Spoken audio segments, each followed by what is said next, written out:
Happy St. Patrick's Day. I'm Johnny Mac with your daily comedy news. Michael Ian Black tweets correctly, St. Patrick's Day is the only holiday designed to perpetuate degrading stereotypes of the people it's meant to honor.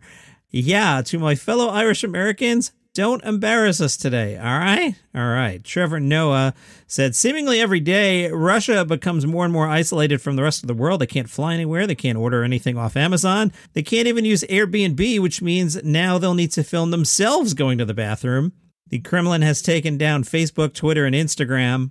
Olga Buzova is a Russian reality TV star and said, feels like a big part of my heart and my life is being taken away from me. Trevor said, if you thought being a Ukrainian refugee was bad, imagine being forced to pick up your whole life on Instagram and move it over to Cameo. That's tragic. And with the invasion going poorly, Putin only has one man to blame. Anything but him, says Stephen Colbert. Russian spy chiefs have been placed under house arrest. Colbert said, that's right. They're stuck at home with nothing to do except watch the popular Russian reality show Love is Blindfolded and thrown into a van. There's so much Pete Davidson stuff. That's going to be the second half of the podcast. I feel bad. I forgot to tell you about this one yesterday. In the middle of the night, I was like, you forgot to do the Saget story. I forgot to do the Saget story. Falling on my sword here. I forgot to do the Saget story. I apologize.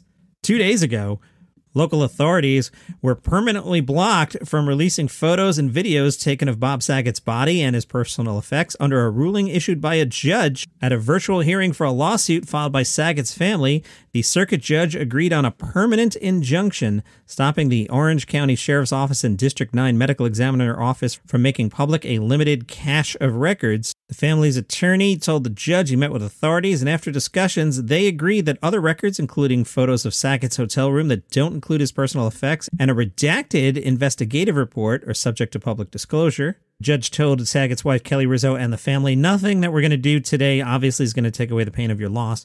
But the hope is that what we can do today by entering this injunction is to allow you a little bit of space and privacy to travel that. Before the lawsuit was filed, the Orange County Sheriff's Office had already released an incident report and a recording of the 911 call by hotel security. The medical examiner's office had also made public an autopsy report that showed Saget died of head trauma that most likely incurred from an unwitnessed fall. Saget's family argued the records from the death investigation and autopsy are confidential and should be exempt from release. Photos, videos, and audio recordings of autopsies are already exempt from public disclosure under Florida's public records laws. Thus, the Orange County Sheriff's Office has issued its final report into the death of Bob Saget. They said they will comply with a court-ordered permanent injunction. According to the final report, Saget's family requested security at the Ritz-Carlton in Orlando to conduct a wellness check on Saget on his checkout date of January 9th after they were unable to reach him. Hotel security contacted local authorities after finding Saget unresponsive and cold to the touch. Responding authorities found the room in order with, quote, no evidence of a struggle, any type of foul play, or that anyone else was in the room at any time during his stay. Mr. Saget was lying on his back on the right side of the bed, partially covered by the sheet and bedspread, with his left arm lying loosely across his torso and his right arm by his side. The sheets, bedspread, and pillowcases on the bed were white, and there were no signs of blood or bodily fluids on them or anywhere else in the suite. Saget appeared to have slight swelling and a bruise over his left eye. The report notes that while the door between the room adjoining Saget's was unlocked, the occupying guests had checked out 2 days before and there was no evidence of entry afterward. The report says Saget's room was opened shortly after 2 a.m. local time on January 9th, a time consistent with his departure from his show in Jacksonville that night, and the door was not opened again until around 4 p.m. by hotel security staff. An autopsy conducted the following day found a fracture at the base of Mr. Saget's skull, the evidence of bleeding around the brain, and demonstrated the transfer of force that broke the orbital bones at the front of the skull. Chief Medical Examiner Joshua Stephanie explained the amount of force necessary to cause the fracture, coupled with the fact that the skin on the back of the head was still intact, led him to believe that the injury was most likely caused by something hard covered by something soft, and he gave as an example of that a fall onto a carpeted floor. Stephanie concluded such a blow would have stunned Saget and caused symptoms such as dizziness, confusion, and slurred speech. Stephanie told investigators that after sustaining such a blow, that Saget wouldn't have been able to drive 2 hours back from Jacksonville, which he reportedly did. Following the autopsy, investigators returned to the hotel to re-examine the scene to locate specific places or items in the room that could have caused the trauma. Nothing definitive was identified. Stephanie said Saget's head injury likely occurred within a few hours of his death, but could have occurred in the days prior. A number of interviews conducted by authorities with people who interacted with Bob in his final days produced no evidence of drug or alcohol use or any behavior out of the ordinary. A photo was taken at the request of the valet at the Ritz-Carlton in Orlando in the early morning hours of January 9th and shows no visual evidence of injury or trauma to Saget. The cause of death determined to be blunt head trauma, the manner of death determined to be an accident. Rest in peace, Bob Saget. Met Bob once. Was a pretty cool guy. There is no way to transition from that story to this next story without it being completely awkward, so let's just jump in the pool. From the Daily Mail, Amy Schumer dances topless and shows off her lower back tattoo as she gets fitted ahead of hosting the Academy Awards. That's right, Amy Schumer is hosting the Oscars for some reason, and she's dancing topless. Amy shared the topless video on her Instagram. I have shared it on the Reddit, which is Daily Comedy News, and on the Facebook group page, which is Daily Comedy News Podcast Group. Don't act like you don't want to see Amy Schumer topless. Although for you pervs, it's from the back. You're still going to look. The Daily Mail tells us Amy was pictured from behind while still standing inside a dressing room where she was totally nude, aside from a pair of plain black panties. She had her blonde hair tied up casually in a messy bun as she turned her head back towards the camera, revealing that she was going makeup-free for the fitting. The View also highlighted the Trainwreck star's lower back tattoo. She captioned the photo, Oscar and at Life and Beth Hulu fitting. Is it? Are you being fitted for both? The Amy Schumer press machine is out there. She knows you post topless photos. Losers in the Basement will talk about you on their podcast. She knows what she's doing here. Oscar and Life and Beth fitting. Can't stop dancing. Hashtag bad tattoo. Hashtag bad dancing. The woman filming all this couldn't hold back a giggle as Amy Schumer, who's hosting the Oscars for some reason, threw her hands in the air and gyrated her hips. She strutted forward with little baby steps and rhythm with hip-hop that was playing faintly in the background. About that tattoo, she talked about it in her book, which is called The Girl with the Lower Back Tattoo. In the book, she recounts how her mother drove her and her sister Kim to get the tribal ink when she was 20. She doesn't regret it. Now that all my work, my relationships, my tweets, my body parts, and my sandwiches are publicly analyzed, I'm proud that I labeled myself a flawed normal human before anyone else did. I've been called everything in the book, but I already branded myself as a tramp, so the haters are going to have to come up with something fresh. Meanwhile, Amy Schumer, who's hosting the Oscars for some reason, said that she and fellow co-host Wanda Sykes and Regina Hall are going hard when they take the stage. E-Online asked, who exactly should be afraid? Amy said, everybody there, because vaccines are not required. All right, that's funny. No, really. She said, I'm going to burn some bridges. I don't know if I'll ever do this again. You won't. And I want to go out swinging. Okay. I want it to be a big celebration, but I'm also a mean-spirited person, which is why you are a weird choice to host the Oscars. I don't get it. Have I made that clear? I think you have, Johnny Mac. From, is it Lad Bible? LAD Bible? I don't know. I see these guys on the internet. I don't know how to pronounce your website. Love to give you credit. Whatever that's called.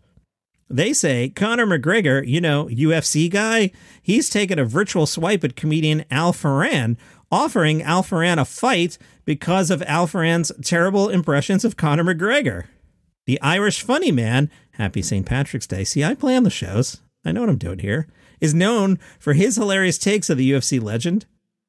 He also does impressions of others, including Joe Rogan, Mike Tyson, Gary Neville, and Harry Kane. Conor McGregor's had enough. Ferran had just been named on the undercard of a charity boxing event that's being organized by fellow comedian Steve-O Timothy. After Timothy announced that the impressionist is looking for an opponent to step in the ring, McGregor said he'll do it. Conor McGregor tweeted, I'll fight this imposter in the co-main. Terrible impressions of me he is doing years. Conor turned into Yoda there for a second. What was that syntax, Conor McGregor? Ferran retweeted it and said, he accepts the offer, but he accepted it doing an impression of Conor McGregor.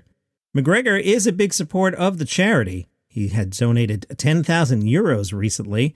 After Timothy announced the target had gone from 1,000 to 5,000 euros, Conor McGregor tweeted him saying, ha, yes, love this Steve-O and Patty B. Put me down for 10,000 euros. Great stuff, lads, for a great cause. Good luck in the boxing match. Today's Daily Comedy News is brought to you by my other casual travel podcast. It's called Travel is Back. On that show, I tell you about places that I've been and what I do when I'm there. I think this week, I misspoke last week. Today is the last of the basement episodes. There was this pandemic. Did you hear about this? There was this thing called COVID-19, and we all had to basically stay home for 2 years and not go anywhere, and we had to wear masks. It was this whole thing. I don't have time to explain it to you. Just Google it. You'll find it. So in the basement episodes, I was doing memories of places that I've been. Starting next week, it's the Las Vegas trip that I recently took. I got like 7-8 episodes out of that. Going to go to Zion National Park with you, Red Rock Canyon, the Hoover Dam, the Strip itself, Death Valley. So I'm really looking forward to sharing those episodes. That's me with the portable recorder, actually at those places doing the things, sharing them in more or less real time, except for the whole record, edit, clean up, remaster, publish, make you wait a week, that thing. Anyway, Travel is Back is the podcast name, wherever you get your shows. While we're talking podcasts, Mark Maron had on Keith Richards. You know Keith Richards. He plays guitar in Mick Jagger's band, The Rolling Stones. Keith's going to be so mad at me that I called it Mick Jagger's fan. Man, imagine if I have the Roganistas, the Rodeo People, the Ageism guy, and Keith Richards all coming after me. Whew, this is a controversial podcast, isn't it? Keith Richards on Mark Maron, definitely worth a listen. I also caught up with Joe Rogan, had Tom Papa on maybe 2 weeks ago now. It was weird. It's like 3.5 hours long, and for big stretches, Joe and Tom don't have any chemistry. It's like a bad date. Rogan is talking about MMA, and Papa, you can tell, is checked out. It's basically like when I come upstairs and I tell my wife how much I just enjoyed an episode of Boba Fett, and she indulges me, but she doesn't care. That's what Papa sounded like. So that was okay. I was on doing the Apple Fitness spin class. I threw Spotify up on the TV. I listened to some Rogan. It's okay. All right, if you hate Pete Davidson stuff, you're dismissed. But there's a lot of it today. From Newsweek, Trevor Noah is disturbed by Kanye West's harassment of Kim Kardashian. Trevor expressed concern that Kanye has become more and more belligerent. I share that concern, including when he posted a claymation music video depicting himself kidnapping and burying Pete Davidson. Trevor said, "It makes you uncomfortable to see Kardashian being harassed. What Kim is going through is terrifying to watch, and it shines a spotlight on what so many women go through when they choose to leave. What we're seeing is one of the most powerful, one of the richest women in the world, unable to get her ex to stop texting her, to stop chasing after her, to stop harassing her." Noah recounted his own experiences growing up in an abusive household. He noted his mother was told she was overreacting before being shot in the head by Noah's stepfather. Trevor said, "As a society, we have to ask ourselves, do we wish to stand by and watch a car crash when we thought we saw it coming?" By Wednesday morning, Kanye was still targeting Pete Davidson on Instagram, suggesting that Pete will get Kim Kardashian hooked on drugs. Page 6 picks up the story. Kanye wrote, "I'm really concerned that Skeet will get my kid's mom hooked on drugs. He's in rehab every 2 months." Page 6 says, "Pete has been candid about his love of marijuana, but has always maintained that he has, quote, never really, unquote, done any other drugs." Also from page 6, Kanye offered up another reason why he doesn't want his kids around Pete Davidson, because of a 2019 joke about having sex with a baby. Kanye wrote, "Yet another reason why Skeet gotta stay away from my children." Apparently, in 2019, Pete Davidson did a stand-up routine at the Bell House in Brooklyn where he told a story about babysitting a friend's child who was teething and began sucking on the comedian's finger. Davidson's joke was that it felt good and quipped, "I don't want to F this baby, but he's asking for it." I think you can imagine Pete telling that joke properly, not the way I deliberately did it flat, with the body language of a comedian and a smile and the audience being in the moment. I don't think Pete Davidson actually was thinking about, move on, Johnny Mac. From Yahoo, Pete Davidson's colleagues have his back. SNL star Bowen Yang says the cast is supporting Pete. "We're supporting him by giving him space. I think he's just, figuring it out, because I think a lot's out of his control in terms of people's responses." Kim herself seems pretty upset about all this. Over the weekend, Kanye had written the line, "This was on my daughter's backpack when I was allowed to see her last week." Kim said, "Please stop with this narrative. You were just here this morning picking up the kids for school." A source told Us magazine that Kim is deeply hurt by the fact that North could come across Kanye's post and it could affect her. She's doing her best with the joint custody, but there are certain things that are hard to control. Pete Davidson's going to space next week. Checking out on South by Southwest, the South by Southwest 22 Film Festival Grand Jury awarded James Morosini's I Love My Dad the top prize in the festival's narrative feature competition. Why am I mentioning this?